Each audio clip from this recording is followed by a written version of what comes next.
Good evening and thank you for joining us for KREM 2 News at 5 tonight. I'm Mark Hanrahan. It's good to have you here. I'm Whitney Ward. Spokane starting the day in the low 20s and the temperature has basically been on a slow decline ever since. Now we are on the brink of dangerously cold weather and a state of emergency has been declared in Spokane. But the KREM 2 team is here to make sure you are prepared. Let's get to it. Chief Meteorologist Jeremy Legoo is standing by with the forecast. First, though, we want to turn to Shannon Mowdy. She was there this morning as the mayor declared a state of emergency in Spokane.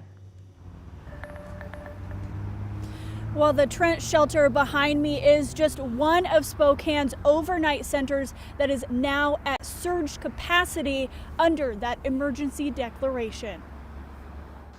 Breaks of blue sky paint a deceptive picture of the troubles that lie ahead for Spokane.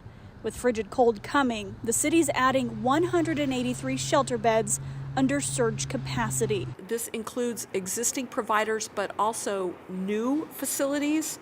And this includes members of faith-based communities, churches that are stepping forward. Mayor Lisa Brown's emergency declaration also allowed the city to plan beyond the next 7 days to reopen and winterize the Cannon Street shelter. That'll provide more beds once a deal with Compassionate Addiction Services is finalized. We are going to be building this out over time, and some of that is related to just getting the contracts in place, and some of it's related to staffing. Which is why we're relying on existing providers who can do surge capacity during this first 7-day cold blast. This 7-day response will cost $29,000. Brown told City Council Thursday. Council had set aside $250,000 for emergency sheltering during extreme weather. So I can tell you right now that pot of funds is not going to be enough. We will do our best to make it stretch. Brown says with the loss of federal dollars, the city's homeless services are facing a funding gap for the rest of the year. That conversation, plus addressing how to fund and operate sheltering for the remainder of winter, still lie ahead. Now, during the daytime when the overnight shelters aren't open, people can go to warming centers. That includes every City of Spokane library. And for transportation from those warming centers to overnight shelters, there's also that you can get a free ride through Spokane Transit if you are headed to a warming center. Shannon Mowdy, KREM 2 News. All right, Shannon, thank you very much. And now to Chief Meteorologist Jeremy Legoo tracking this drop in temperatures. You've been doing that for a while now. Yeah, and Jeremy, we're about to see the coldest temperatures we've seen in more than a year now. Yeah, it's going to be bitterly cold in the days to come. Wind chill values as cold as 35 degrees below zero in eastern Washington and North Idaho. But get this, you want to compare it to something that sounds a lot worse? In parts of Montana, their wind chill values will be negative 60. Negative 35 doesn't seem that bad anymore all of a sudden.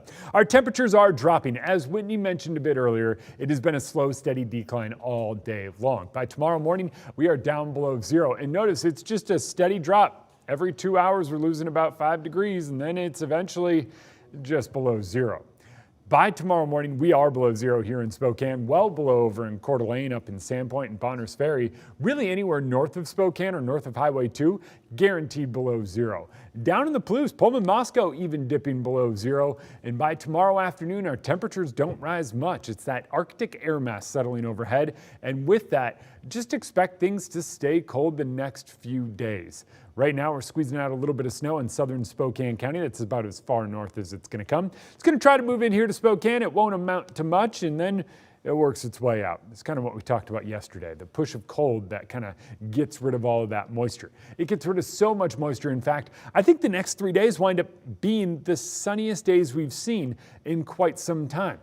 Nothing but sunshine, but those temperatures, well, we're going to spend most of our day below zero, and it's going to feel like it's below zero through at least Sunday. Oof. Yeah, wow. Okay, thanks very much, Jeremy. And with the temperatures, of course, expected to plunge, many are figuring out ways to try to heat their homes, including using space heaters. But as KREM 2's Cody Proctor found out, people need to stay safe while staying warm. When it comes to heating your home, space heaters can pack a big punch, but they can also pack a big risk. Step inside the Spokane Ace hardware store on Monroe on the South Hill, and you'll find just about anything. But down the aisle from these slippers and blankets sit the space heaters in their new spot.